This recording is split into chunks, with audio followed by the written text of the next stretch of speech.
Here we have topic 9 for 21-240, where we wrote down a population model and wrote its probability transition matrix, and we found a steady state vector for this Markov chain, and for this we did Pittsburgh and Philadelphia.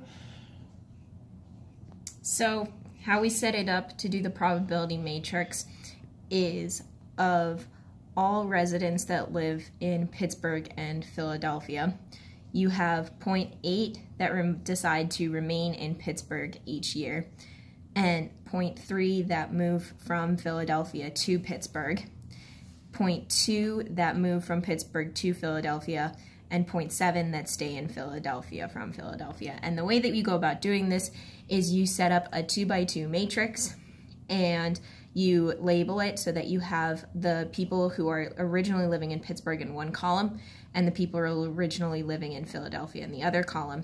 And then you want to make sure it lines up so that whatever is in your first column is also your first row. So in this case, it means that that this top row is the people that are either moving to Pittsburgh from Philadelphia or staying in Pittsburgh from Pittsburgh, and then vice versa for this second row.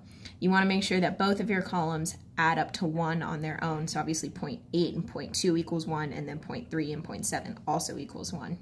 It doesn't matter, though, about getting the rows to add up to 1. So the way that we go about solving for the steady state Markov chain is you set it up by going P minus the identity matrix is equal to 0, with P being your probability matrix that we discussed above. So we set it up so that you have your P initialized at 0 minus the identity matrix. You subtract the identity matrix so that it looks like this. And then now we're just going to reduced row echelon format to solve the rest of the probability matrix.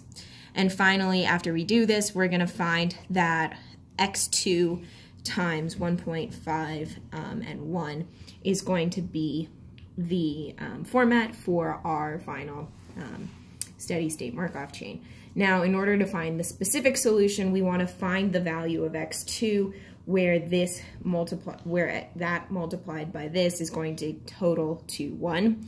So we just set up an algebra equation where you have 1.5 plus 1 is equal to 1. And you basically solve from there to find that you need your x2 value to be equal to 0.4.